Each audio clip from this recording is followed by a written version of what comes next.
I distinguish between, what, for lack of better terms, I call songs and performance pieces.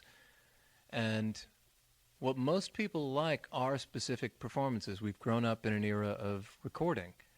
And, one of the very things I love, recording has killed people's ability to hear songs purely as chord change, melody, and lyric. It's a very strange and beautiful art form, because when it's right, boy, do you know it. But what we have sort of lost is, the best example I could probably give would be Led Zeppelin. Those things are the ultimate performance pieces, and I'm a big fan. I think they're just absolutely astonishing, and the sort of dynamics they had are sorely lacking in music today. And I don't consider most of those things songs. And the way I can sort of prove my point is, have you ever listened to anybody else play a Led Zeppelin song and gone, oh, that was a great, satisfying experience? Except for Dred Zeppelin, who I loved. What people like is that specific guitar sound, that specific performance in concert with that specific drum sound, with that specific drummer playing that specific part. And it's beautiful. It's a beautiful thing. They're all different types of art and creative expression. However, if I were to sit and go, here over on the piano, and go, this is the melody to a Led Zeppelin song.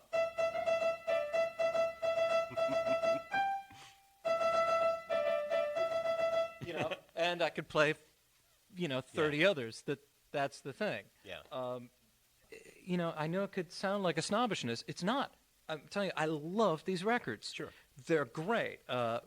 However, there's a difference between that and a song, say a Gershwin song. You could actually play in the style of Led Zeppelin and have a completely satisfying experience. I do it all the time.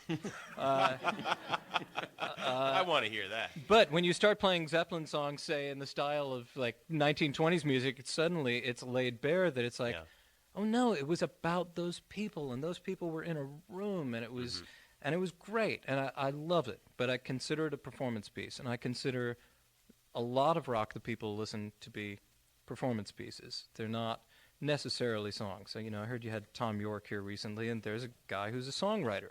Comes into the band and goes, here's the thing I've got, and then they, rock with holy hardness and all the greatness they've got with them getting in a room.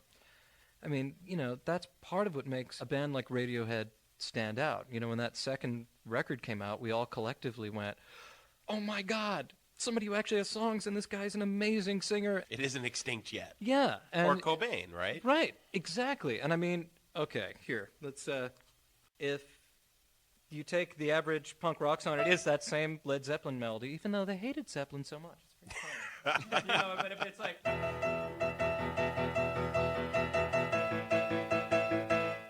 be, one of the 1,000 punk songs. Sure. There's a big difference between that and...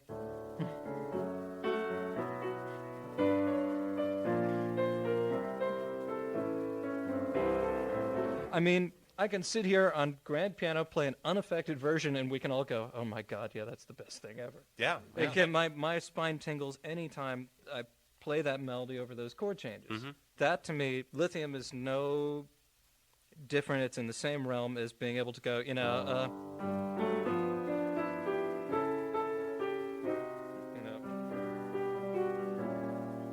where, probably like most people, I remember exactly where I was first time I heard Lithium. I remember it back of the friend's car, and it came on, and I just freaked out. I mean, I was nearly in tears. I'm like, oh my God, that guy's better than everybody's else. Yeah, it's true. Yeah. But, it was so palpable. Like, that's one of the best chord changes I've ever heard. It's absolutely as good as, Gershwin or Thelonious Monk or any great thing that's existed.